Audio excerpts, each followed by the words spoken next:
Shalom Mishpachah I. Shalom. As we bring the volume down, Shalom Mishpachah. A little bit more there. Well, how you doing, family? Sorry that we were not able to get our thing up yesterday, but we're here today. Fair use. Federal law allows individuals to use certain portions of copyrighted materials without the authorization of the copyright holder, and it's called fair use when we're using it for teaching and parody and criticisms, but we only use it for teaching, and we're not trying to make fun of anybody. So we are out here this way. We're going to stay humble. That's why I always show you that graphic, so we can keep our hands up to the Most High, allow Him to bless us. I just came home from work. I wanted to jump in here. I haven't even had lunch yet. I have it right here in front of me. Libation, and then we'll get to some of the things that we were not able to get into yesterday. Say that I'm sorry because of technical difficulties. But what I started out saying yesterday was that I want to thank everyone who's been, giving me encouragement and prayers for my mother, who is still hospitalized. Now at the point where I have to file paperwork.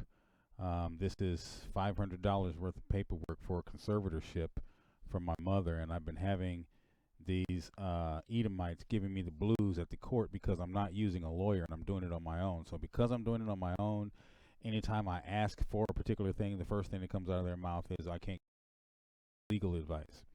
Well, in the first place, I had got some of this paperwork and I didn't have it all.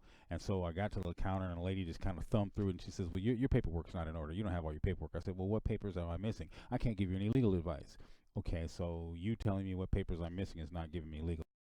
But nonetheless, it's been about 7 times going back and forth to the court, and each time they've given me the blues. Well, at this point, I've completely run out of money. I'm not asking anybody for money. I'm not. I'm just telling you what's going on with me, okay? I work a job, okay? I make money, and it's not that I don't need it, okay? I don't want anyone out here on the World Wide Web saying I'm out here begging for money. If you know me and you want to help me, that's fine. Okay, because I'm trying to save my mother. I'm doing this to save my mother. I'm not writing a book. I'm not making a movie. This is about my mother. Okay, so and today is Mother's Day, and we never did Mother's Day. I'll just say it like that. We never did any other pagan holidays, and it wasn't because my mother wasn't into pagan gods. I learned about pagan gods later and how our holidays are attached to them. My mother she just never did it. It was nothing ever big. Christmas and Easter and all that was never big in my house. We never did that stuff. So birthdays, Valentine's Day, we got a birthday maybe up until about 5. After that, Negro, that was done, right? So we never did that stuff in my house. So today is Mother's Day for a lot of different people. I'm sitting here with this paperwork in my hand. This is about my mama. This is Mama's Day right here. $500 to file this paperwork, and I'm not even finished because it's not in order. When I get over to the courthouse, then they told me that it had to be in a particular order, okay, and the certain pages had to be stapled together and 2-hole punched. Well, there's a sign on the wall right above your head when you're standing there saying that when you bring your papers to them, they can't be stapled together. So I challenged the lady on that. I'm like, well, you're saying that my stuff is not 2-hole punched and stapled together, but you have a sign right here saying that paperwork's not supposed to be stapled together. Well, she came out of her mouth, go to the Self-Help Law Center. They'll help you with it. It can't be, you can't have your cake and eat it too. You can't have it both ways. So anyway, after that run around, then they told me $50 to take my paperwork, right? $50 to take all my paperwork right here and put it together in the order that the court wants it, stapled and 2-hole punched. I'm like, look, this is the same thing you almost called them crackers, but I said this is the same thing you guys did to the Black Panthers. Okay, when they were trying to protect themselves and handle their stuff in the neighborhoods, then you want to bring them to court, and what you do is that you keep them in court, continually spending money, using up their resources so that they can't give those resources back to the community like potential, like it was first place. They were providing breakfasts, they were providing lunches, they were providing after school programs. Well, if you keep me tied up in court, keep my money going that way, and I can't put it in the community where I wanted to put it. So I just want to let you guys know, thank you to the ones who have given me verbal support, emotional support, spiritual support, um, and the couple of you who have offered monetary support to help me complete this. Thank you. I do appreciate you. So I just wanted to say Mama is doing better. Yesterday we had, not yesterday, but day before yesterday, we had a conversation. Saturday I had a conversation. Now, you know, Mama had a massive brain bleed on the side of her head. So that caused um, some thought, cognitive abilities, and memory to be lost. Um, in my talking to her, the way that I deal with her, because I know how to talk to my mother. Okay, I've been in her place. I've never had a brain bleed, but I had a stroke. So I know what it's like to be stuck inside your body and be relevant in here, but the people outside don't know that you're in there and relevant. They just look at you and you look like this. But you're in there screaming, "Hey, don't look at the body, check me out." But they can't get it, right? And it's a real get out type situation. When she said sink and you fall away from the windows of the eyes, that's a real thing. I've been in that place, but no one told me to sink. I had a stroke. Okay. And when you have a stroke like that, until you have one, you won't understand what I'm talking about. But I want to say this to you on this level, that when you're dealing with your family, just because everyone else is telling you that they're not there, don't believe it. They are there. They just can't communicate with you. You have to figure out how. And since I know how my mother thinks and I know how she actually talks and things, I'm able to follow her thought processes as she tries to work her body and communicate with me, and I'm able to finish her sentences, and she can give me short answers like yes or no, and she'll smile and say that, because I know that's what she meant, right? Because she thought processes, I can't get it out, I can't think about it to get it out. Ask me a question. I said, can you use your right hand, Mama? She's like, no. I'm like, you're still having difficulty. I'm like, well, you're probably not going to be able to walk, you know that? She said, yeah. So, you know, she was talking to me, and then she said, wait a minute. And then when she said, wait a minute, I knew she was trying to think about. So I finished the sentence, and she said, yeah, yeah. So, you know, I know how my mother thinks, and I'm able to communicate with her now. The hospital doesn't know this. When they try to talk to her, they can't get out of her what I can get out of her. Okay, so therefore, they determined, and to a certain extent, it's true, but they determined, and I'll show you, then we'll move on. Because this is some of the stuff that I was talking about yesterday. If you have to, Israel, do not leave your family in these facilities, in these care facilities, and walk away from them and just leave them there thinking that these charlatans are going to take care of them, because they are not. Okay?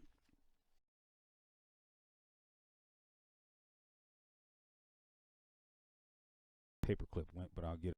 But I wanted to show you this, is that I have 3 doctors signed off on my mother, okay? See this? St.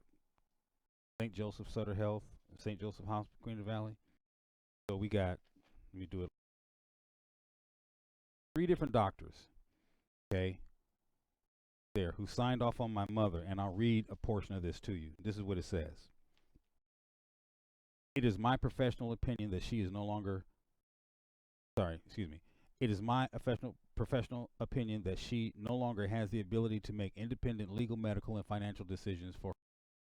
This is the reason why I have to file the conservatorship paperwork, because they're determining that she can't think for herself. And this is the first thing that they do. Once they say they can't think for themselves, and that throws them up for grabs, that means the race is on between you and the city, or you and the county, to get control of your mother. So ladies, you do not have what am I trying to say? Guardianship, legal authority over your children, unless you go to court and file for it. The father doesn't have it, the mother doesn't have it. Anybody is up for grabs. That means CPS can swoop in there, take control of your children, because you didn't file for guardianship. So just because you're the mother doesn't mean that you're the one in control. If you don't file for guardianship, they can swoop in and take your kids from you, and do it all the time. Okay, so my mother never filed for guardianship for my sister and I, but the moment that they said that she was committing child abuse, they swooped right in and took us, my sister and myself. Okay, and my mother has never had custody of us. Custody is what I'm thinking about. Custody at all. So what I'm doing now is that I'm filing this paperwork so that I can run and have custody and guardianship and conservatorship over my mother, because at this point she's up for grabs. You guys heard me say before that they said to me, well, if we can get her to make a marking witness, that's all we need. It's a done deal. And I was really broken. I cracked up right here, because they're trying, I was crying. They're trying to steal my mother. I mean, I'm talking to you guys because this is what I'm dealing with. So I'm saying to you, Israel, keep up with your family. This is Mother's Day. Go tell your mama that you love her. Go give your mama a hug for all that she's done for you. Realize that what I'm going through, you're next. Okay? Don't even trip. You're next. Your mother or your father is approaching their 80s or their 90s. My daddy's dead now. If your mother or your father or whatever, if they're approaching their 80s or 70s, 80s, or even into their 90s, you're going to be going through this shortly. Okay? If your mother or father doesn't die, if they get sick and they get carried out of the house in an ambulance and end up in the hospital, they're not going to come home the way that they left. Be ambulatory or bedridden or whatever. They're going to be in a position where they're either going to need 24-hour care, what have you. However it goes down, once they get to the point where they are no longer able to take care of themselves, the race is on. And they want us like a hog won't slop. They want us like a flower won't rain, right? Black folks, because they do experiments on us, right? Every time we end up in a facility, man, you got a free Negro to, man, look, keep your parents. I'm doing everything I can to bring mama home. Okay? Keep us in your prayers, and I'll thank you for that. Now, let's move along and get into some of the other. As I was doing, I forget the background noise. Please forgive me that. It's hot in the house. I got the windows open.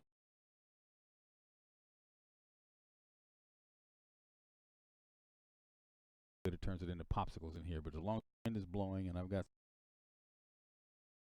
So, I was into my studies, and I ran across some things.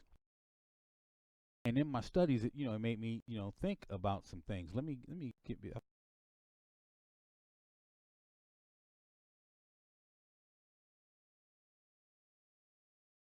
Okay, right. So, I was in my studies, and in my studies, I ended up running across something that I had read before, but had not. For some reason, I don't remember coming across this way.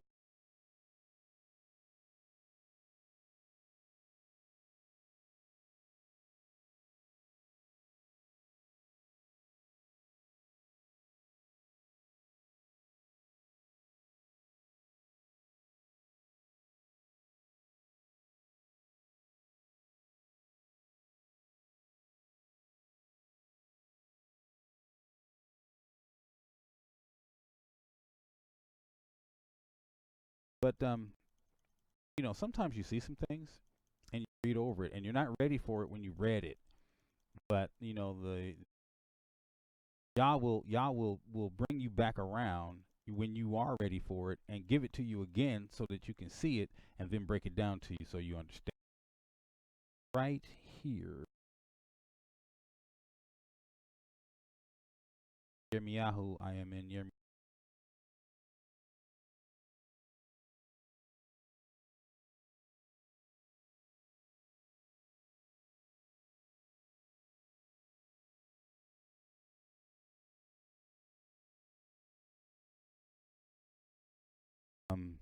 It was a big thing for me when I ran across. So, first of all, why don't you guys do this? Get with me this way. Let me bring this up. Get with me this way. This is where we are, okay? Jeremiah 51. Now, I have Jeremiah 51 up here in the eSword. I've got it up in the eSword. And I've got it up in Hebrew Israelite Scriptures. If you don't have the Hebrew Israelite Scriptures, which is done by Yeshua, you can search Hebrew Israelite Scriptures.com or Yeshua, and they'll give. There are newer versions of what I have. However, the The book itself is the same. There's a newer book that has even more information in it. But what Jediah has done is he's taken the King James 1611. The King James 1611, which we have here, is a this is the King James 1611, and you can look at the way that the wording is and the way that things are spelled. You see this?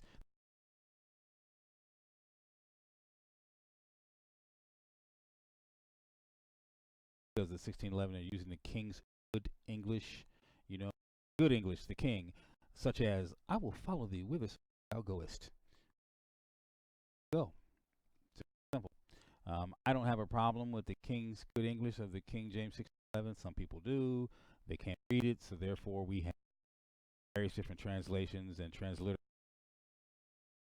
dumbed down. Like look at this. Look at this right here. This is the word deliver. Okay. Flee out of the midst of Babylon and deliver. D-E-U-E-R and E-U-E-R-Y.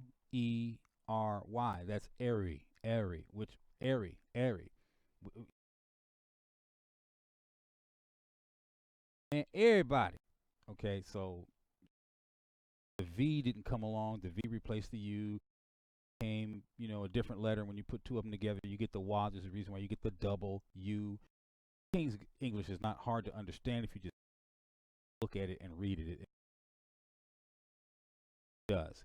So we're gonna start right here, but I wanna about something before we get there. Okay, before we get there, I had a video that was well, I had a couple of videos that I was studying with another rabbi, and he ended up putting his video up, and I said, wait a minute.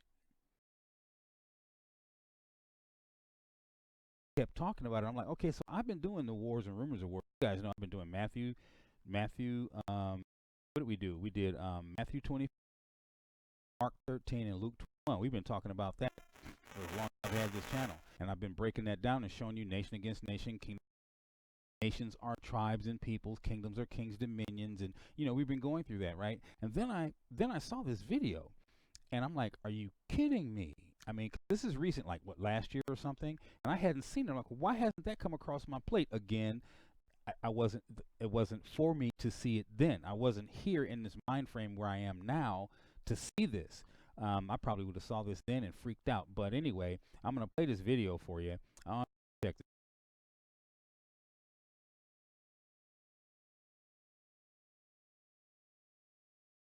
North Korea launched another intercontinental ballistic missile. People were told to take cover in basements or in concrete buildings. Could this kind of missile now reach cities on the East Coast, possibly New York or D.C.? What would happen if North Korea launched a nuclear weapon? U.S. officials think that North Korea has as many as 60 nuclear weapons in its arsenal, and tensions between the two countries have escalated to new levels during the Donald Trump presidency. Remember when Trump compared the size of their nuclear buttons? So how close are we to an actual nuclear war? It's closer than you might think. The U.S. is reportedly considering a bloody nose attack on North Korea. This could include a manned airstrike or shooting down a missile test launch. Basically a warning shot intended to humiliate North Korea. But this warning could be taken as an act of war. Jeffrey Lewis is an expert on disarmament, arms control, and non-proliferation. He thinks the bloody nose tactic could lead to disaster. The way I think of it is the problem with the bloody nose approach is, imagine if you saw a guy holding a gun. Like, if you walk up and punch him in the nose, he might very well shoot you because he doesn't know that it's only going to be one punch in the nose. It's also possible that a Trump tweet could push North Korea over the edge. You could imagine that in the middle of a crisis where there's a lot of stress and confirmation bias and pressure, a poorly worded tweet might be interpreted as the start of an attack. North Korea may also strike first, but that's less likely. At least that's what former missile launch officer Bruce Blair thinks. I would be willing to imagine that he would not launch a nuclear weapon at the United States or our allies unprovoked, because he knows that would be the absolute end of his regime. They are worried that the Kim family will suffer the fate of Saddam and his family, or maybe Muammar Gaddafi. Regardless of the trigger, Lewis says that North Korea's attack would be in 2 phases. In the first phase, North Korea would look to wipe out nearby U.S. defenses. They would launch nuclear missiles at U.S. forces based in Japan and South Korea. When they talk about nuclear weapons, they say the mission of their nuclear weapons is to deter and repel an invasion. The purpose of those nuclear weapons would be to try to destroy the U.S. ability to invade them. So destroy the airfields where aircraft may operate out of, to destroy any troops that are massed, to try to damage ports. The U.S. has 30,000 troops based throughout South Korea. In the event of an attack, these troops would likely evacuate their bases and help prevent North Korean troops from crossing the border. Separating North and South Korea is the DMZ, or Demilitarized Zone. This is the demilitarized zone between North and South Korea. You can see in the distance over there, North Korea, just beyond the rock that juts out. Tillman Ruff was at the DMZ with ICAN, the International Campaign to Abolish Nuclear Weapons. They were there to send a message of peace ahead of the Winter Olympics. He describes what the mood was like on the border. You know, stuff happens quite regularly. There's shooting across the border. The week before and the week we were there, North Korean soldiers, tried to defect and cross the border. One of them was successful. One of them was severely injured by being shot repeatedly from the North Korean side. As soon as war erupts, there's going to be millions, if not tens of millions of dead in South Korea. Seoul, would be ablaze. Over 25 million people live in the Seoul metro area. The city itself is just 35 miles from the DMZ, and there are over 3,200 bomb shelters that can supposedly withstand an artillery attack, but not necessarily a nuclear or chemical attack. A single 250 kiloton nuclear bomb over Seoul would cause an estimated 783,000 deaths, and one over Tokyo would cause about 697,000, according to a study by a group called 38 North. The people of Seoul, however, seem unfazed by the constant threat. 58% of South Koreans don't think North Korea would actually start a war, according to a 2017 survey by Gallup Korea. 오히려 여기 있으면 그렇게 크게 와닿는 것 같지는 않는 것 같아. 위협의 수단은 될지 모르지만은 실제적으로 그걸 전쟁에 사용을 하지는 못할 것 같아. Other potential targets in South Korea could include the port of Busan, the South Korean president's home, the military base Yongsan Garrison, and Camp Humphreys. Once the nearby U.S. defense is taken out, Phase 2 would be to aim the nukes directly at the United States. This propaganda photo from 2013 shows a map of potential targets. These include Pacific Command in Hawaii, PACOM's naval ports in San Diego, Barksdale Air Force Base in Louisiana, which is home to the U.S. Air Force's Global Strike Command, and Washington, D.C. It would take about 30 minutes for a missile to reach the United States, and 10 to 15 to hit Japan or South Korea. We wouldn't know until it actually exploded whether it was a conventional warhead, a nuclear or chemical or biological warhead. So how would the U.S. respond? Blair was a missile launch control officer with the U.S. Air Force. If Kim Jong-un launched a ballistic missile or more at the United States, we would detect the launch within a minute from satellites in space that have heat sensors. Early warning teams in Colorado and Omaha, Nebraska, would receive this information as well as reports from ground radar in Alaska, which could identify the path of a missile within 2 minutes of launch. And those crews in the United States would have about 3 minutes from the time they got the first sensor information until they are supposed to assess whether we're under attack.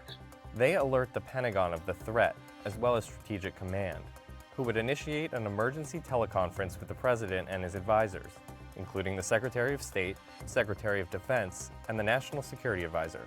A 4-star general at Strategic Command would brief the President on the threat and his options. He has probably on average about 6 minutes to deliberate and decide what to do. The war room in the Pentagon would then challenge the President to authenticate using a special code known as the Biscuit. A launch order would be sent to underground and submarine crews that includes the war plan and special authentication codes. I was one of them. It would have taken me 1 minute to carry out that launch order. It's the length of a tweet. All in all, it could be 20 minutes before missiles are launched at North Korea. If North Korea launches their missile from a submarine, then the entire process needs to be twice as fast. The US has 44 missile interceptors stationed in California and Alaska, but it's not a guaranteed defense.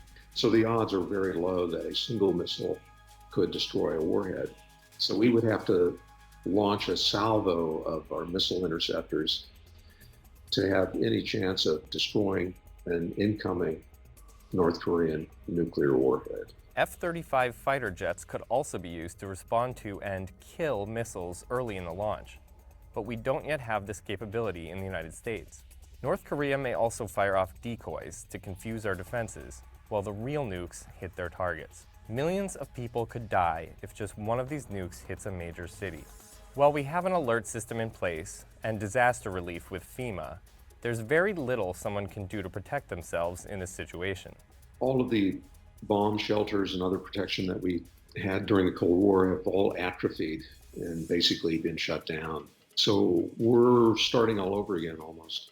North Korea has no missile defense, so the US could very easily wipe out most of the country with its own nukes. But we're more likely to use non-nuclear options to stop them. We'd win a conventional war. We don't need nuclear weapons. The US would target its nuclear reactors, missile production facilities, and launching pads for intercontinental ballistic missiles, with stealth aircraft, submarines, and ships. There are estimates of about 200 launchers spread around North Korea. The US would also try to take out Kim Jong-un, who would likely be moved to a bunker soon after a US airstrike. With or without nuclear weapons, I don't think Kim gets out of this alive. How would other countries respond? Japan and South Korea both have ground-based missile defense systems. But those defenses, they don't really have a great operational record. China's involvement would likely depend on who strikes first. China would, I think, almost certainly come to the defense of North Korea, and it has indicated that it would if the United States attacks first. It's also indicated to North Korea that if North Korea attacks first, it's on its own. In the case of Russia, I think it would just more or less stand pat. While a nuclear war would be devastating, it's a real possibility. I think that the odds are very significant that in the next 25 years, nuclear weapons will be used. The Nobel Peace Prize winning group ICAN is working on a treaty to end nuclear proliferation. I think the more promising approach is really a global one, that it doesn't say nuclear weapons are okay for me but not for you, you better get rid of yours, but that says nuclear weapons are not okay for everybody. Blair's group Global Zero is working towards the same goal. So we have to get rid of nuclear weapons. It's the only solution.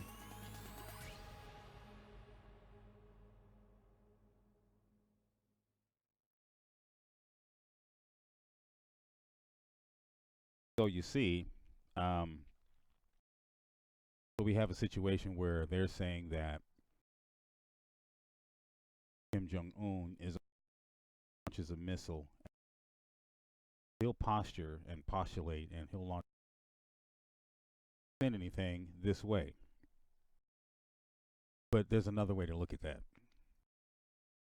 If the United States and Russia and China get into a funk fest, Kim Jong-un is going to join in. So if you're being hit from this side, Russia and China, and then you've got this boy over here shooting from this side, that's going to take care of the entire country. And they have a plan.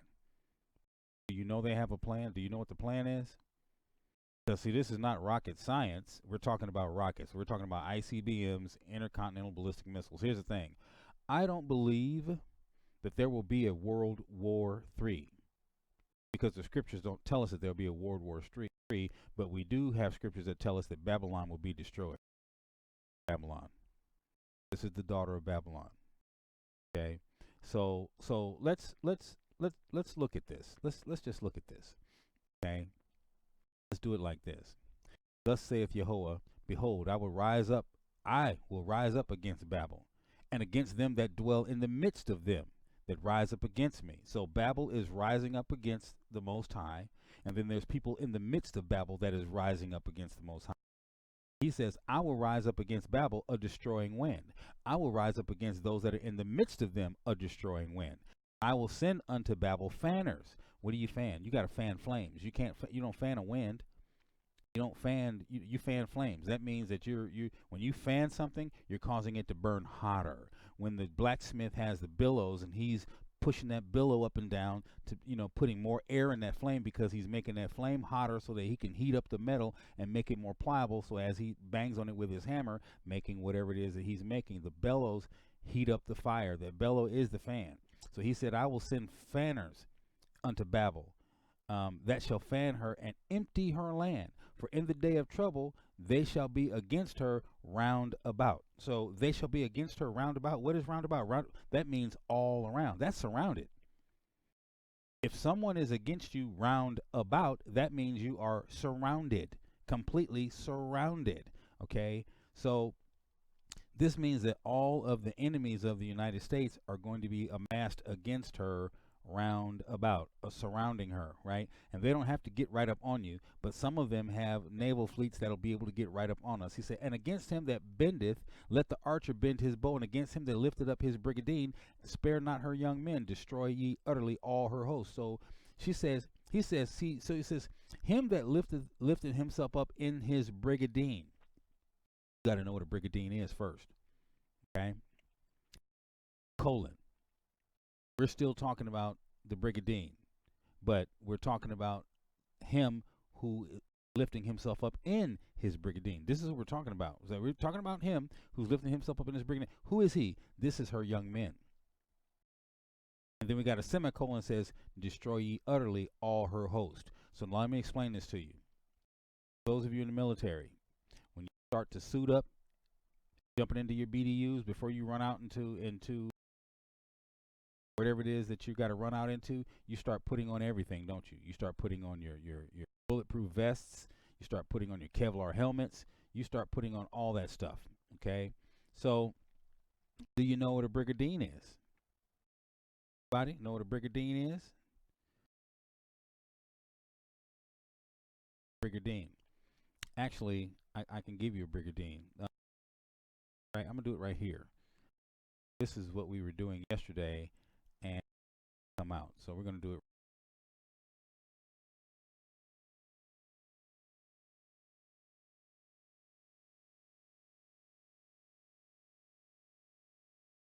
I had an image in there, but I'm going to.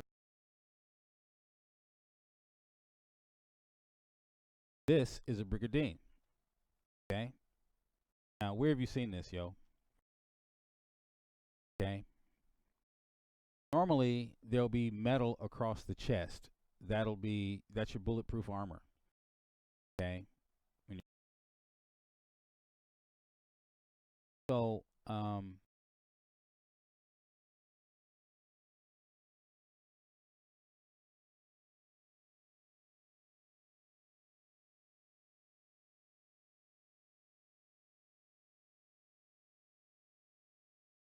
okay.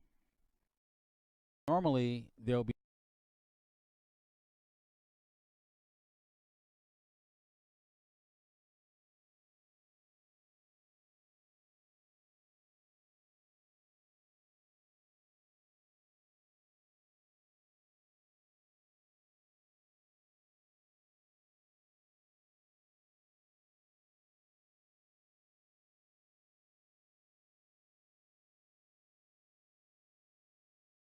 so this brigandine. Okay, so understand this. When you're in a fight, okay, and I'm gonna. Okay, so we know that they're not talking about someone who is fencing. We know this is a broadsword type fight, okay? Because when you're fencing, it's more point, push, and jab. It's more that's fencing. There's some slashing going on, but the fencers, his sword has a very tip point. So you slash this way and slash that way. It's sharp at the end, and then it's point stick. So it's like you're fencing or you're fighting somebody with this. But a broadsword is different, because when you have a broadsword, you know, you're holding it above your head and it's slash this way, right? It's cut, slash. That's what broadswords do. You don't, you know, poke somebody with a broad. If they're running at you, they run right up on your sword, right? But you have a shield also on one hand. So the reason why you have metal across your chest, all across here, is to take care of those individuals that might be trying to jab you. You know, it's a little bit of body armor. And then you have that down your arms because of the slash this way, right? Across his legs. Now, there's also a brigandine that has a arm that comes off of it like this. It's turned sideways, so you can have your jousting pole under your arm, and it rests on that thing hanging out in front of you, so you can hold it, and it's holding the front of it. Because a jousting pole is like, you know, what, 12 feet long. Something's got to hold that front end while you got it under your arm. That's what so that's also built into that brigandine right there. So we're talking about the King's good English. I'm telling you, this is not hard to understand. Okay, it's not hard to understand. People read it. Oh, I can't understand the King's good English. I don't read the King James. I don't understand that stuff, man. So they get an NIRV, which has the nerve to change some words, and everything gets switched around and nothing lines up. That's why we use the King James 1611. And I will use the King James. That's the one the King James authorized, because that's, you know, off of the King's good English and a little bit into the American English. But you can still use your Strongs on that. I prefer the 1611 King James with the King good English in it. I can read it. It's no big. So that's a brigandine. Okay, so this is what we're talking about. So he's saying, is that an old man wearing that? Is it an old man? What do we do with our young men when they turn 18? They can go to the military. They can go die, right? They're not old enough to drink, but they're old enough to die. Okay, and so the scriptures are telling us exactly what's going on here. The scriptures say, right here, we're okay. Still in the go from the eastward. Okay, against him that bendeth, let the archer bend his bow. Okay, so this is someone from Babel's side that's going out to fight, right? And against him that lifteth up his brigandine, that means he's lifting it up. He got to put it on, right? Right? Spare ye not her young men, destroy ye utterly all her host. Okay, that's not hard to understand right there. You can see that. Thus the slain shall fall in the land of the Chaldeans, and they that are thrust through in her streets. So, although that is in Persia, this is also still futurist. Okay, Paul and other writers and prophets, they taught on three different levels. For the first for the babies. The babies can understand it. You're first coming into this, you need to be taught. Secondly, for the young. Okay, so you got babies, you got intermediate type of say you got elementary, junior high, high school, or high school, college type of thing. So he taught on three different levels, for the babies, the intermediates, and the mature. So you can get this. You can get this. Flee ye, says, for Israel has not been forsaken, nor Judah of his Elohim. Right? So that's the two houses right there, Israel and Judah. So we know who we're talking about. Israel hasn't been forsaken. Judah hasn't been forsaken. For the Elohim of hosts, this is the Most High of hosts. He is the God of gods. He is the Almighty. He is the top dog, the creator of, he is the one. Right? There's an ultimate. You have other gods that were given to the nations, and then you have Yah, who is the top, and all of them look to him. I was explaining to someone today. As a matter of fact, I have to give him a friend of mine at work is a white guy, and he was telling me today that he didn't believe any of the gods. He had a problem with the scriptures, and so I had to explain to him, first of all, the scriptures were not for you. He says, I'm into Odin, I'm into paganism, and I said, okay. Well, by the time I got finished talking to him, he said, well, I really don't mean that I'm just specifically Odin. He said, I do believe that there is a higher power. I do believe that he said, I just don't believe that one God created all of this. And I said to him, well, obviously you've never read the scriptures. He said, what do you mean? I said, in the beginning, I'm going to use the scriptures the way that you've read it. In the beginning, God said, let us create man in our image. I said, so if you're looking at a verse that speaks like that, are we talking about one person who is speaking? He said, no. I said, thank you. I said, because Christianity has taught you that God is just one person. But when you take the word and break it back and you look at the etymology of the word, you see that they've given you God for one person, but it's actually a group of individuals. It's the Elohim. Anytime you plural something out, it has an im on it. Eloah is just one. Elohim is a group. I said, so if you're looking at it that way, was it just one person? He says, no. So I gave him something to think about without breaking his head, without telling him that he's a devil and he's going to hell. And I told him, I said, listen, I said, I am a Hebrew. Done my DNA. I've chased my mom's, side of the family down. I've chased my dad's side of the family down. I'm a Hebrew. Okay. What tribe I'm from, I have no idea. And so then I took him and I showed him. I said, listen, I said, this is how we ended up on the west coast of Africa. King John went to Pope Nicholas, and asked him for an edict to put all the Hebrews, into bondage. And so then the Pope said that all the Hebrews had to be slaves, and then they started rounding people up, making them either convert to Christianity and get baptized, or they snatch their children out and forcibly baptize their children and sell them off into slavery, just like it said in Deuteronomy. But that was not where they told you it happened, and the way that they gave it to us in history made us think that it happened to white people, and it didn't. And we have the books from the historians who actually were standing there and wrote the stories and says, hey, listen, these were swarthy people. Swarthy means black. Swarthy means ruddy, dark in the face, not Europeans. Swarthy people don't have kinky curly hair. Swarthy people don't wear their beards like we wear our beards. He was talking about a specific group of people in a specific place when this happened at the time. So King John of Portugal rounded us all up and sat us on the west coast of Africa and named it the Slave Coast. That's how we got there. We weren't the ones that ran out onto the coast in 70 AD. We got parked there.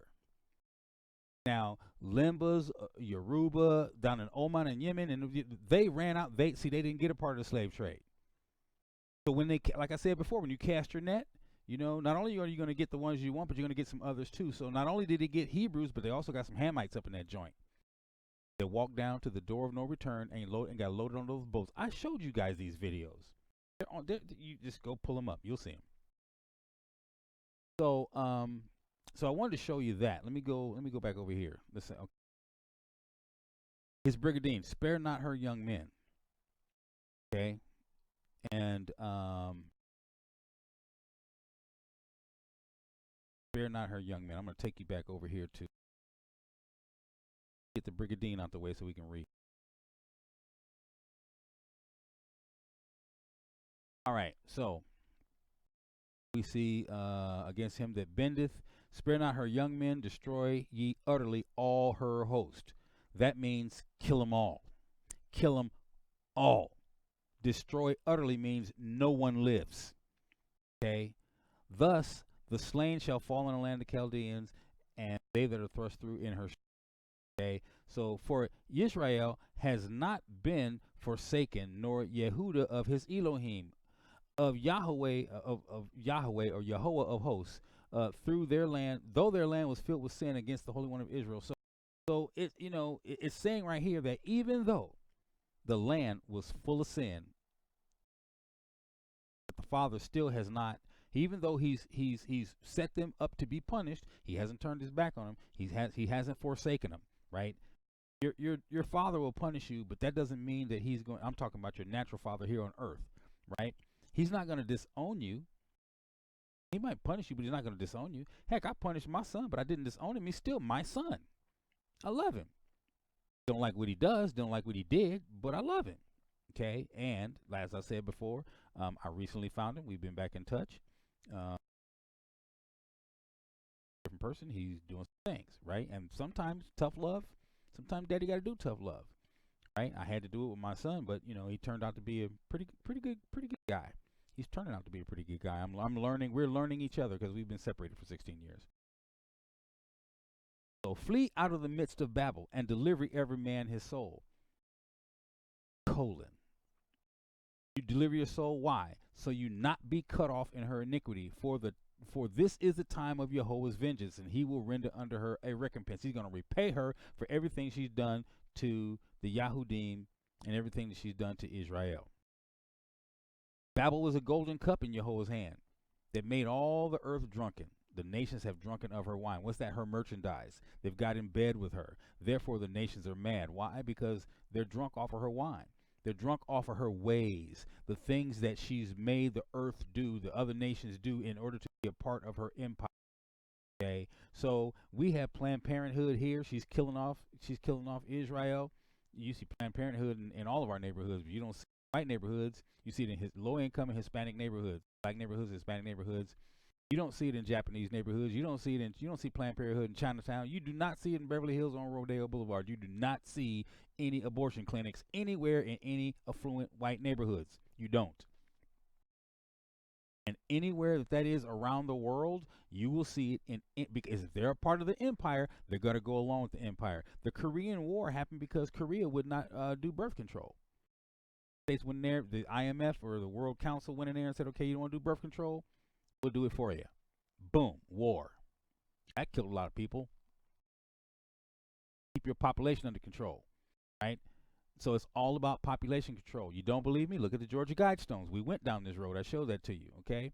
So look, Babel is suddenly fallen and destroyed. Howl for her. Take balm for her pain. If so be she may be healed. We would have healed Babel, but she is not healed. Forsake her. Let us go, everyone into his own country, for her judgment reached unto heaven and is lifted up even unto the skies. Jehovah hath brought forth our righteousness. Come, let us declare in Zion the work of Jehovah our Elohim. Make bright the arrows. Gather the shields Jehovah has raised up, the ruach of the kings of the Medes, for his device is against Babel, to destroy it, because it is the vengeance of Jehovah, the vengeance of his temple, right? So you're being told right here that Babel's coming down. Babel's coming down. Babel doesn't have, the world does not have a chance. They do not have a choice. Babel has to come down. Okay. One more. The best way for Russia to solve its problem with America would be to trigger a nuclear weapon at Yellowstone National Park and hope that it would set off a supervolcano, destroying the continent, according to the chief of a Russian think tank. The suggestion is attributed to Konstantin Zhivkov, who wrote in an article at the Russian language VPK News that, as a result, the U.S. would cease to exist. While the rest of the world, he noted, would suffer a catastrophe, Russia likely would suffer little due to the distance from the eruption site, the size of the territory, and the location. While the stress of such a disaster would affect all of civilization, he wrote, such a weapon has the possibility of stopping all thought of aggression against Russia. In the alternative, he wrote, a nuke on the San Andreas Fault might set off earthquakes that also could decimate large parts of America. His hope would be that it would create a tsunami a mile deep that would wash across the U.S. up to 1,500 kilometers inland. Zhivkov, described as a geopolitical analyst, also accused the West of moving to the borders of Russia already.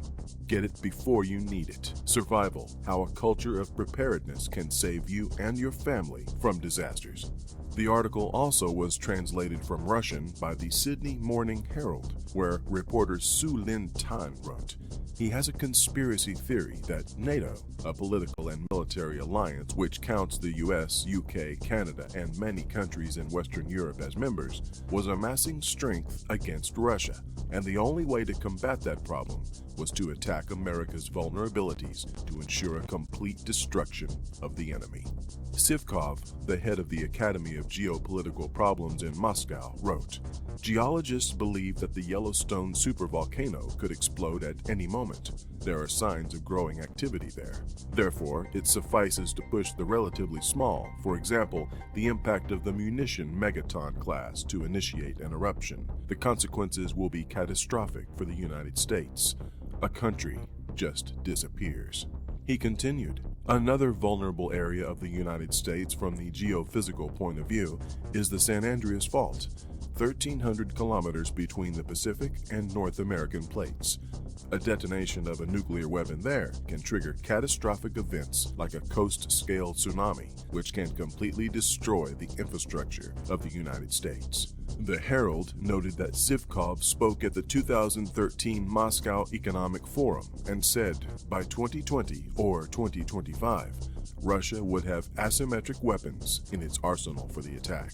He lamented, according to the Herald, the weakened economic potential in Russia, the loss of the spiritual core of what was the communist idea, and with the lack of large-scale community allies in Europe such as the Warsaw Pact, Russia simply cannot compete against NATO and its allies. The analyst, also described in the article as a military strategist, told Pravda previously that the ultimate goal of the U.S. is to destroy Russia, and he charged that American politicians have participated in international crimes, but he doubts whether they will be held accountable. An online translation of the VPK article quoted Zivkov noting that for Russia, the situation now is incomparably worse than during the 1950s and 1960s at the height of the Cold War. That's because Western-oriented oligarchs and related liberal officialdom are in charge. Significant, he wrote, would be the political will of the nation's leaders. The opportunity is there in Yellowstone, he wrote. The power of this supervolcano would prove disastrous for the U.S. Geologists believe that the Yellowstone supervolcano could explode at any moment. Therefore, it suffices to push the relatively small explosion to initiate an eruption. The National Park Service claims there have been several major volcanic eruptions in the Yellowstone area in what it says were the last 2 million years. The last only about 174,000 years ago, when the west thumb of Yellowstone Lake was created. A huge landslide in the 1950s created another lake on the northwest edge of the park. The Park Service adds that the Yellowstone caldera was created about 640,000 years ago, a region that is now 30 miles by 45 miles.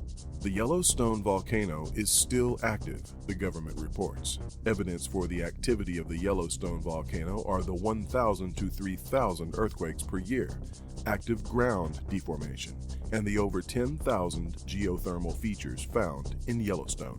It is considered a supervolcano because it is believed to have the capability of erupting more than 240 cubic miles of magma. On the Park Service website, there is the cryptic advice to visitors: nothing can be done to prevent an eruption.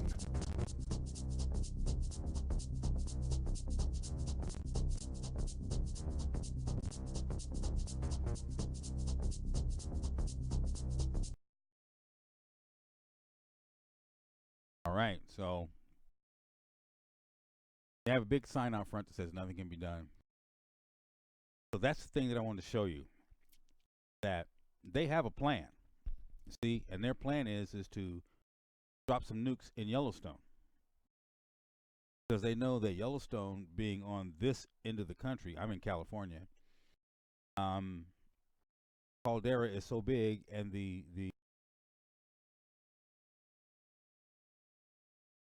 big, and it's so deep, they drop some nukes in it, you know, it's big enough to set off some earthquakes in this end of the coast. That's what I'm saying. That you got Russia and China dropping nukes on New York and Chicago, and you know, things on the East Coast and the Midwest, and then you got Kim Jong-un, because he can reach his ICBMs now can reach the coast of California. They can reach into Texas. They can reach into. They know they can get there now, but he can't kick it off, because if he does, he's on his own. If he hits us and we hit him back, then he's on his own. If he kicks it off, China kicks it off, or we get into it with China, you can best believe Kim Jong-un, he's going to throw his little punch. Okay, so that's what I'm saying. They have a plan. They're going to get us from both sides. See things in Jeremiah like deliver yourself. Do we know when this is going to happen? No. So this is the land of our captivity. We're not free. We can't get up and walk away anytime we want. Can't. If you think you can, go to an airport, buy your ticket, board a plane, and see if you can get out of this country. You cannot get out of this country. You cannot just get up and walk away. Why? Because they own us. You got to get a permission slip to get out of here. You don't have a permission slip to get out of here, you're not leaving. Okay? Permission slip. What is a permission slip? That's permission slips. Got to have those to get out.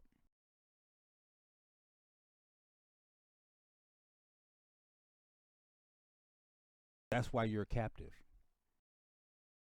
They're getting hip to the fact that we're waking up and we're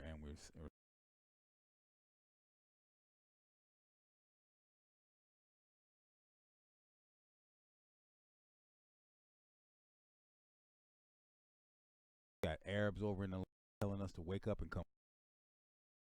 This is it. This is it. We still have a lot more that we have to go through before we see King come for us. Things can escalate quickly. And are you ready?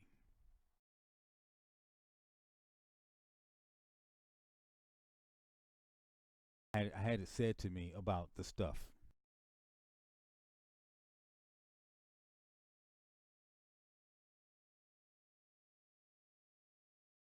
We got evacuated. I couldn't take any of this with me. They were arresting people for looting. Here when I get back, okay. I mean, if I need.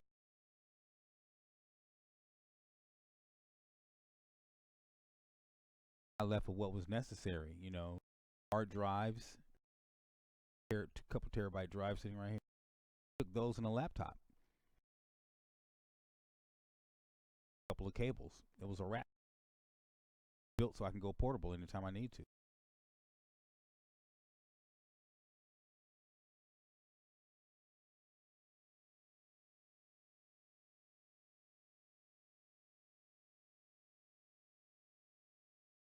If it's not, it's not.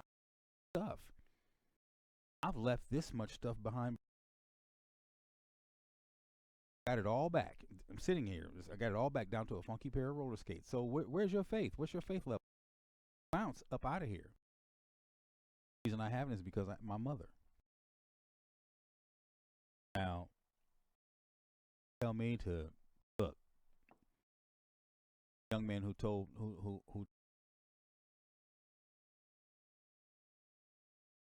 buried the dead.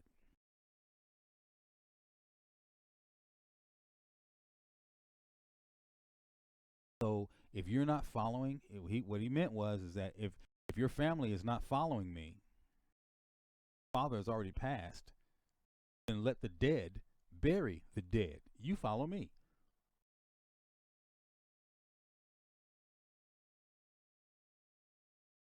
The dead, the spiritually dead. So, this is the thing. Wants to go down this road, talk about these things. They're all afraid something. Okay, that's the thing that a lot of people are. But let's look at this. I'm Michael Hitchborn, and this is the American Life League Report. The federal government already funnels hundreds of millions of dollars to Planned Parenthood every year, so it should come as no surprise when it funnels your money to celebrate its founder. The Smithsonian National Portrait Gallery recently opened a new, federally funded exhibit that, according to the museum's curator, celebrates women who have challenged and changed America over the past century. Included in the list is notorious liberal feminist Margaret Sanger. The National Portrait Gallery website provides a brief description of Sanger, describing a concerned crusader who fought with the courage of a wounded tiger for the promotion of birth control. What the Smithsonian exhibit fails to mention, however, is that Margaret Sanger founded the largest abortion chain in the country, now known as Planned Parenthood. But the exhibit also fails to explain the racist ideology behind Sanger's promotion of birth control. Many people don't really know what eugenics is. Eugenics is defined as belief in the possibility of improving the qualities of the human species by discouraging reproduction by persons having genetic defects or presumed to have inheritable, undesirable traits. Essentially, eugenics is the creation of a master race by controlling who has children and who doesn't. An article appearing in the January 31st, 1922 edition of the New York Times bore the headline, "Mrs. Sanger says Superman is the aim of birth control." If creating a race of supermen is the goal, who did Sanger believe had genetic defects or undesirable traits that stood in the way? In his book, Birth Control, Facts and Responsibilities, Adolf Meyer quoted an essay Sanger wrote in 1925, entitled, "The Need of Birth Control in America." Birth control is not merely an individual problem. It is not merely a national question. It concerns the whole wide world, the ultimate destiny of the human race. In his last book, Mr. H.G. Wells speaks of the meaningless, aimless lives which cram this world of ours. Hordes of people who are born, who live, yet who have done absolutely nothing to advance the race one iota. Their lives are hopeless repetitions. All that they have said has been said before. All that they have done has been done better Do you before. see any black faces? Such human weeds clog up the path, drain up the energies and the resources of this little earth. We must clear the way for a better world. We must cultivate our garden. In 1922, Sanger wrote a book entitled The Pivot of Civilization. In it is a chapter called The Cruelty of Charity, where she blasts programs that provide medical and nursing facilities to slum mothers as insidiously injurious. In the same book, Sanger called for the cessation of charity, for the segregation of morons, misfits, and the maladjusted, and for the sterilization of genetically inferior races. She also argued that organized attempts to help the poor was the surest sign that our civilization has bred, is breeding, and is perpetuating defectives, delinquents, and dependents. The Birth Control Review was Sanger's official publication for the American Birth Control League, and in 1932 she outlined her plan for peace. The main objectives of the Population Congress would be to apply a stern and rigid policy of sterilization and segregation to that grade of population whose progeny is already tainted, to give certain dysgenic groups in our population their choice of segregation or sterilization, and to apportion farmlands and homesteads for these segregated persons where they would be taught to work under competent instructors for the period of their entire lives. Sanger's admiration for the eugenics programs of Nazi Germany were well known at the time. In 1933, the Birth Control Review published Eugenic Sterilization, An Urgent Need, by Ernst Rudin, who was Hitler's director of genetic sterilization and the founder of the Nazi Society for Racial Hygiene. In her praise for the eugenics programs in Germany, Sanger called for the implementation of such programs in the United States, specifically targeting African Americans. The following editorial was published in the 1932 issue of the Birth Control Review. The Negro problem is one of the most complicated and important confronting America. Whatever the ultimate answer may be, such an attitude brings to light the function of birth control as a necessary agency in its solution. The present submerged condition of the Negro is due in large part to the high fertility of the race under disastrously adverse circumstances. Thus, the question arises, to what extent birth control has had a eugenic effect upon the Negro race? If any question should remain about Sanger's racist agenda, a 1939 letter she wrote to Dr. Clarence Gamble should remove all doubt. We should hire 3 or 4 colored ministers, preferably with social service backgrounds, and with engaging personalities. The most successful educational approach to the Negro is through a religious appeal.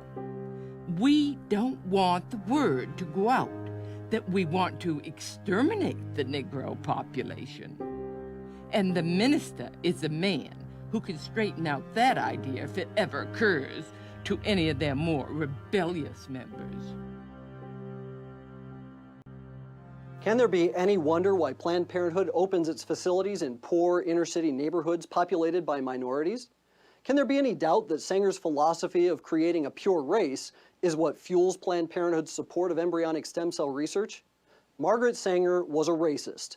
She's responsible for the millions of babies that have been ethnically cleansed from our country and should not be celebrated by the taxpayer-funded Smithsonian. Please visit the website and contact the Smithsonian demanding that materials on Sanger be removed from the exhibit. For American Life. Right, so there you have it. Now see, I've had this conversation with people before, and I've had people, even black people, tell me that just saw about Margaret Sanger, and that's the reason why I posted it again, so that you can see that this was a letter. The letter that she actually wrote to that doctor, I read that letter. It's in a book. And the letter exists. Her ideology is still left in history, enough so that people talk about it. Look, that's a documentary. I didn't make the documentary, but I knew about this long before the documentary. Maybe long before the documentary, but, you know, even if it wasn't long before the documentary, still long enough ago, I've been knowing about Margaret at least 10, 15 years. As I've been digging into this, and I stumbled across her and her eugenics plan, and I was flabbergasted. That's an Edomite word, but I was completely shocked that that this was going on. I mean, I remember seeing the abortion clinics in the hood. As a matter of fact, there is one. Where is that thing? That thing is on Cannon and Loveridge, Antioch. Anybody know where Antioch? Cannon and Loveridge. I used to drive past it all the time on my way to the bait shop to go fishing. I knew people who went there, and I remember when they were getting bombed, and I was tripping. Wow, an abortion clinic. It never really dawned on me. It never really got to me that, by thinking, even though I knew about it and I knew about Margaret Sanger, it didn't connect the dots. It didn't ring the bells the way that it does now. So I was telling a friend of mine that I went to college with. I was telling a friend of mine's daughter. College with my friend. Loves Margaret Sanger. It's a she-brew. Loves Margaret. Loves Hillary Clinton. Loves Hillary Clinton. Hillary Clinton worships the ground that Margaret Sanger walks on. Documentary, the man said,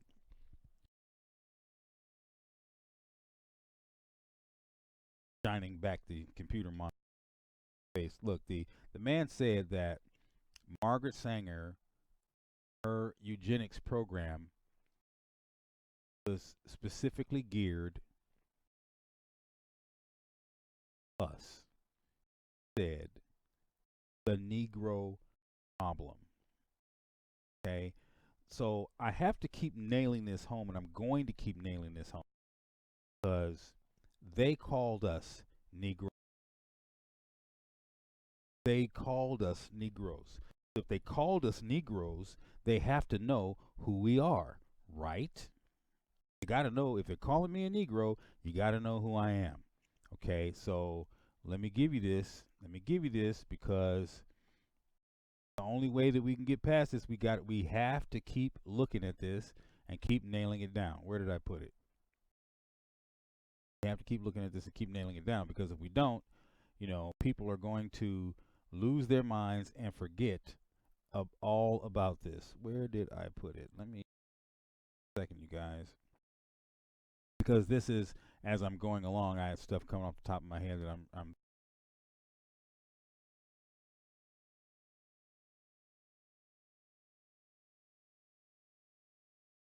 okay. So if we're talking about the Negro problem,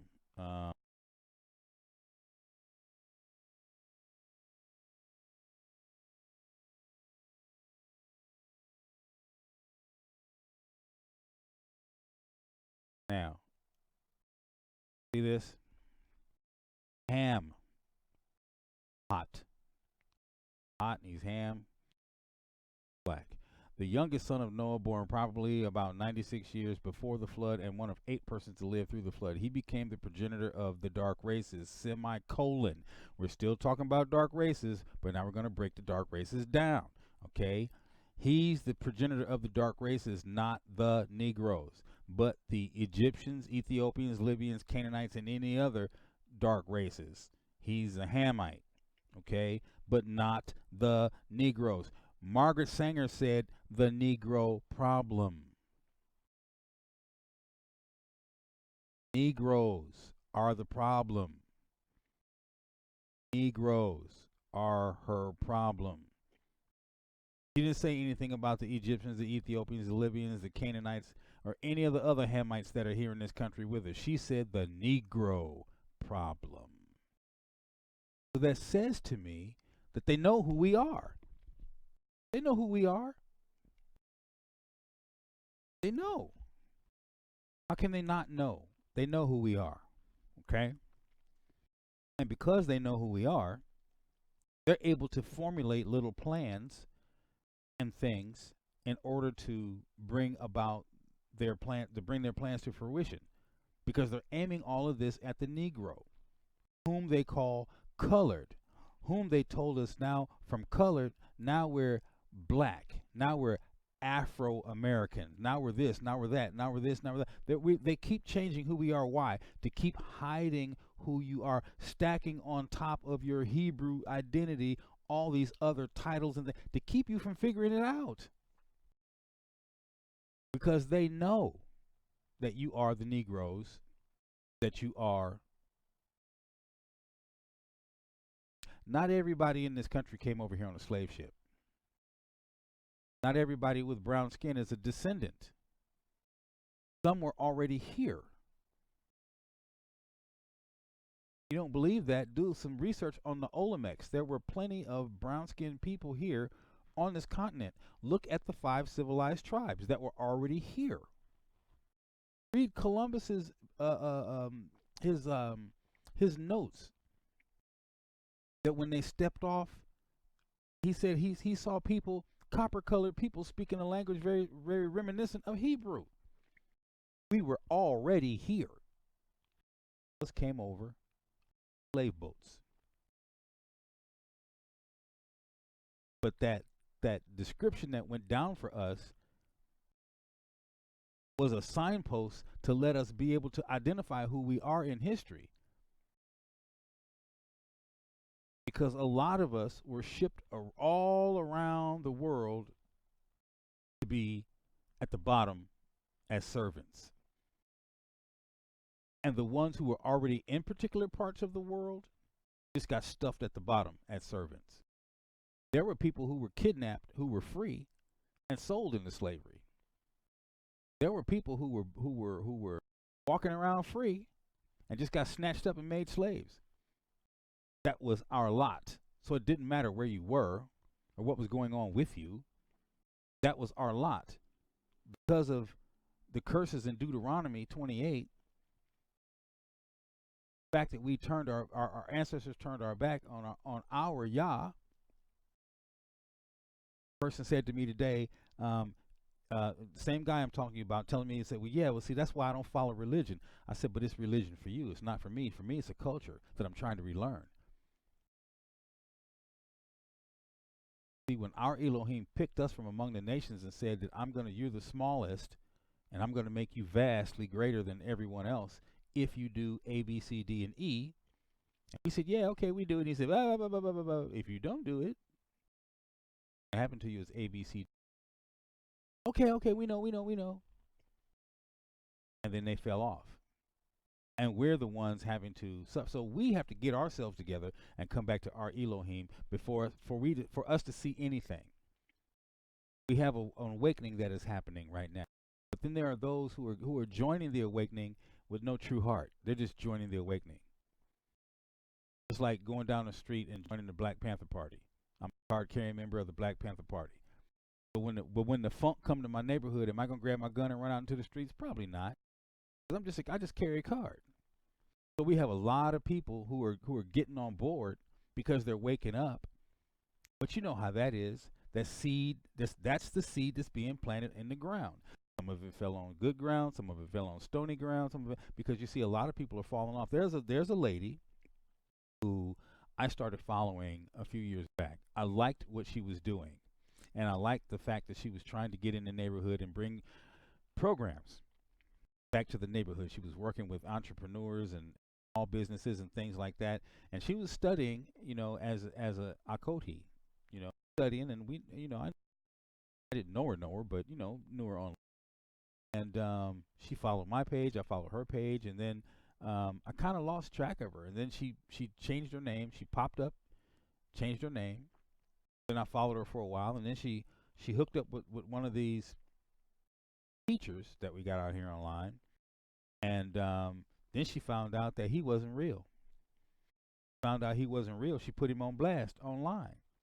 And when she put him on blast online, they started going back and forth, and everybody else started getting into it. It became what's going on with the Ark and Malcolm Norwood right now. It became that.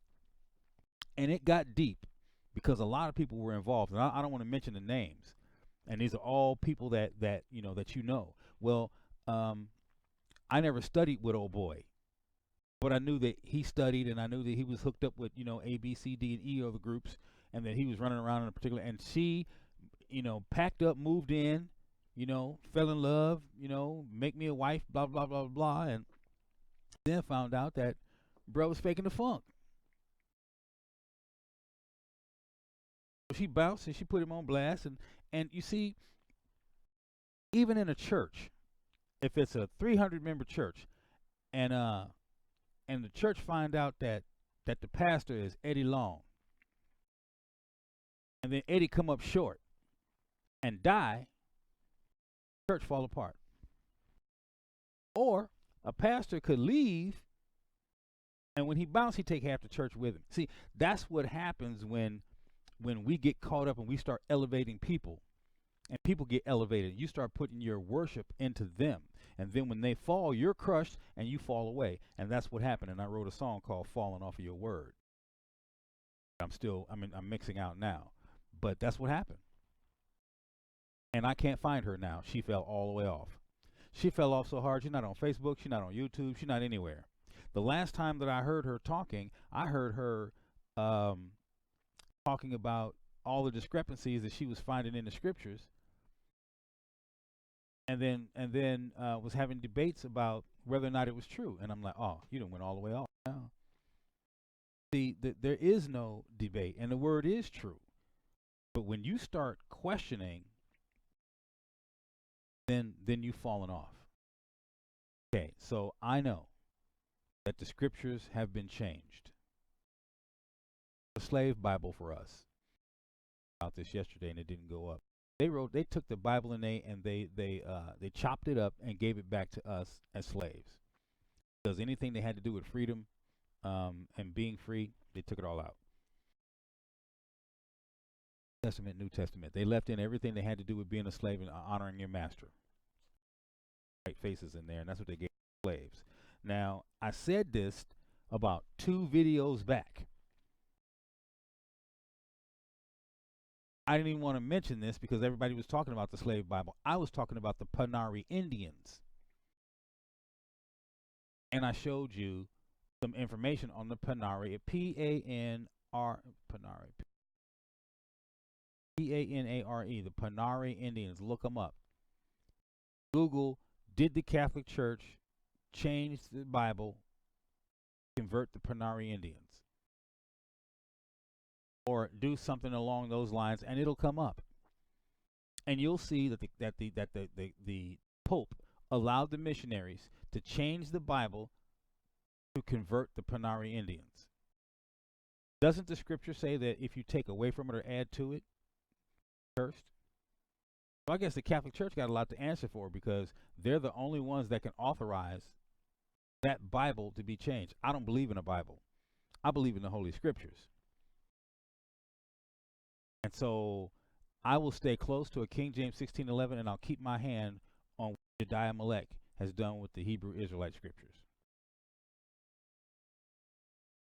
My hands on a King James 16:11, and I'll keep my that I will trust. I will trust that. I may not trust anything else, but I will trust that.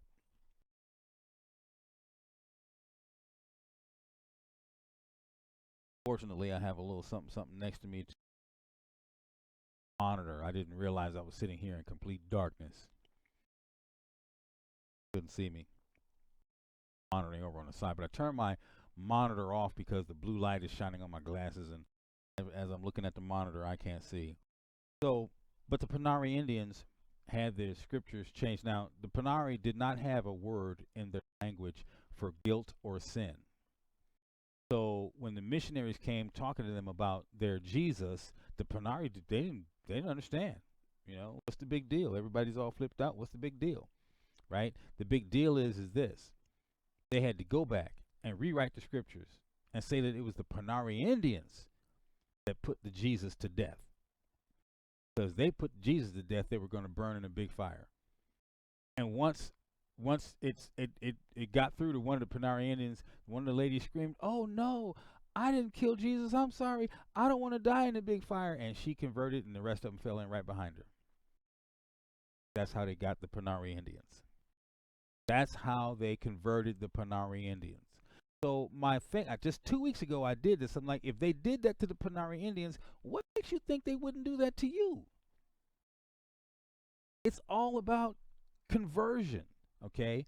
I just put the picture up that we found that in Maryland, if you convert to Christianity, that doesn't stop you from being a slave for life. There's no love for you here, Hebrew. There's no love. And everything here is stacked against us. And the scriptures tell us to save ourselves. So, only thing I can say to you is get a permission slip and be prepared. Prepare sooner. Do. I'm just going to leave it right there, because I don't want anyone saying that I'm trying to convince anyone to flee. I'm not. I'm telling you, read the scriptures.